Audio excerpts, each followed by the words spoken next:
வணக்கம் நண்பா நண்பிகளே.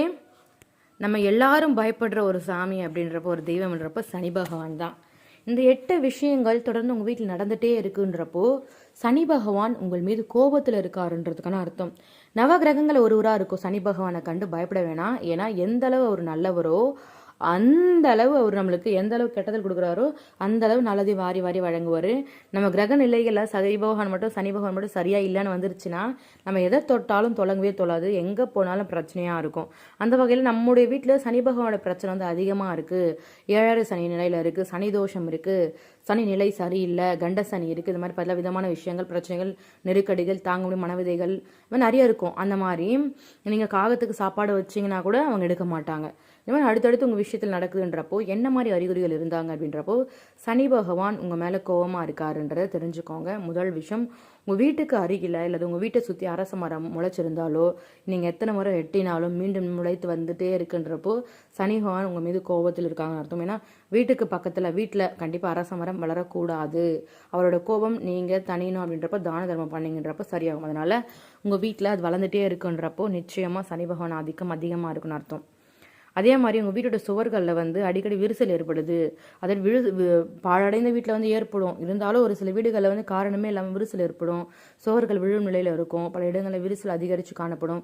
குடும்பத்தில் அடிக்கடி சண்டை நடக்கும், சச்சரவுகள் அதிகமாக இருக்கும், குடும்பத்தோட ஒற்றுமை வந்து பாதிக்கப்படும். இப்படி நடந்தால் வீட்டோட சனி பகவான் கோபம் அதிகமாக குடும்பத்தின் மீது இருக்குன்னு தெரிஞ்சுக்கோங்க. எத்தனை முறை வீட்டை சுத்தம் பண்ணாலும், எத்தனை முறை வீட்டை ஒட்டடி அடித்தாலும், எத்தனை முறை பண்ணாலும் வீட்டில் சிறந்த நடமாட்டம் வீட்டில் அதிக அளவு இருக்குன்னு உங்கள் வீட்டில் தெரிஞ்சால் அலட்சியப்படுத்தாதீங்க. இப்படி நடந்தால் வீட்டில் இருக்க மகிழ்ச்சி நிலையாக இருக்காது. இது சனி பகவானின் கோபத்தை உணர்த்தும் அடையாளமாகும். அதனால் நேர்மறை ஆற்றல் அதிகரிக்கணுன்றப்ப தொடர்ந்து சனிக்கிழமை சனி பகவானுக்கு வழிபாடு பண்ணுங்கள். அதே மாதிரி ஒரு சில ஜீவராசிகள் வீட்டுக்கு வந்தால் நல்லது. ஆனால் எப்போதும் இல்லாத அளவுக்கு ஒரு குறிப்பிட்ட டைமில் வந்து எறும்புகள் நடமாட்டம் வந்து ரொம்ப அதிகமாக இருக்குன்றப்போ அது கெட்ட சகுனமாக பார்க்கப்படுதுங்க. இது சனி பகவான் உங்கள் மீது கோபத்தில் இருக்காருன்றதை காட்டுது. அதிலும் கட்டெரும்புகள் நடமாட்டம் அதிகமாக இருந்துச்சுன்றப்போ குடும்பத்துக்கு நல்லது கிடையாது.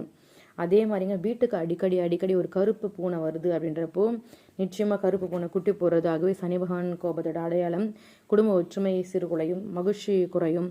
அதனால் நீங்கள் சனி பகவான் முழு மனசாக நினச்சிக்கிட்டு இருக்கப்போ அதெல்லாம் சரியாயிடும். அதே மாதிரி ஏதாவது சட்ட பிரச்சனைகள்லாம் கோர்ட்டு கேஸ் ஏதாச்சும் போகுது, உங்களுக்கு சாதகமாக வரா மாதிரி இருக்குன்ற சமயத்தில் டக்குன்னு உங்களுக்கு இல்லாத மாதிரி போகுதுன்றப்போ சனி பகவானோட ஆதிக்கம் கிட்ட அதிகமாக இருக்குன்னு அர்த்தம். அதனால் அவர் வழிபாடு பண்ணுங்கள்.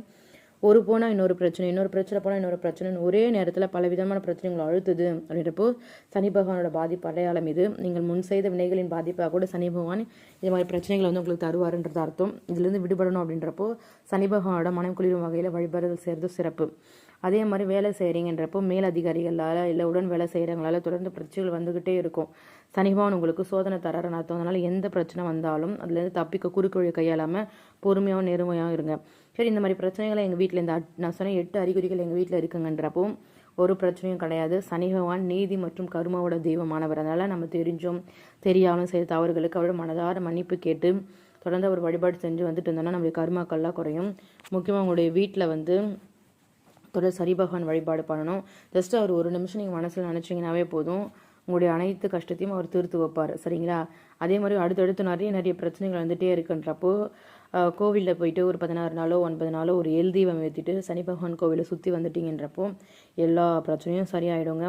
அதே மாதிரி அவர் ஸ்டார்டிங்கில் வரும்பொழுது நிறைய பிரச்சனைகளை வாரி வாரி வாரி வாரி வழங்குவார். ஆனால் அவர் போகும்போது அந்த பிரச்சனைகளுக்கு எந்த அளவு பிரச்சனை கொடுத்தாரோ அதை விட பல மடங்கு வந்து நம்மளுக்கு சந்தோஷத்தை வாரி வாங்கி கொடுத்துட்டு போவார். நம்ம என்ன பண்ணுறோம், 90% கஷ்டத்தை வந்து தாங்கிட்டு இருப்போம். ஒரு 50% கஷ்டம் மட்டும்தான் இருக்கும். அதில் நம்ம குறுக்கு வழியில் போகிறதோ இல்லை வேறு ஏதாச்சும் பண்ணுறதோ பண்ணிட்டோன்றப்போ அது இன்னும் தாக்கம் வந்து அதிகமாகிடும். அதனால் எக்காரணத்து கொண்டும் எவ்வளோ கஷ்டப்பட்டாலும் நீங்கள் என்ன போராட்டம் உங்கள் வாழ்க்கையில் மேற்கொண்டால் கூட தயவு செஞ்சு நீங்கள் குறுக்கு வழியில் மட்டும் போகவே போகாதீங்க. அதாவது சனி பகவானால் அனைவரும் பயப்படுவாங்க இல்லைங்களா? ஏன்னா சனி பகவான் அவரவர் செய்த பாவ புண்ணியங்களுக்கு நன்மை தீமை பார்த்து வழங்குவார். சனி தாராள மனம் கொண்டவர். அவர் கொடுப்பது யாராலும் தடுக்க முடியாது, அவர் கெடுக்க வைக்கிறது யாராலையும் தடுக்க முடியாது. ஏன்னா இறைவனையே சனி பகவான் பிடிச்ச ஒரு கதையும் இருக்குது இல்லைங்களா? அதனால் சனி பகவானோட ஏதாவது ஒரு மந்திரத்தை உச்சரிங்க. அவர் சொல்கிறதன் மூலயமா அவர் நம்மக்கிட்ட வந்து அப்படிலாம் கிடையாது. ஜஸ்ட்டு அவர் நினச்சிக்கோங்க, அவருக்கான வழிபாடுகள் பண்ணுங்கள், எல்லாமே உங்களுக்கு நல்லதாக நடக்கும். இப்போ சொன்ன விஷயங்கள் அடுத்தடுத்து உங்கள் வீட்டில் நடந்துகிட்டே இருக்குது அப்படின்றப்போ தயவு செஞ்சு நீங்கள் போயிட்டு வீட்டில் சின்ன விஷயங்கள், அதாவது இந்த மாதிரி ஒன்று ஒன்றா உங்கள் வீட்டில் நடக்குது அப்படின்றப்போ சனி பகவான் கோவிலில் போய் சுற்றினீங்கன்னா எல்லாம் சரியாக போயிடுங்க. இந்த பதிவு பிடிக்கும்னு நினைக்கிறேன். பிடிச்சிருந்தா மறக்காமல் சேனல் சப்ஸ்கிரைப் பண்ணி சப்போர்ட் பண்ணுங்கள். நன்றி சகோதர சகோதரிகளே.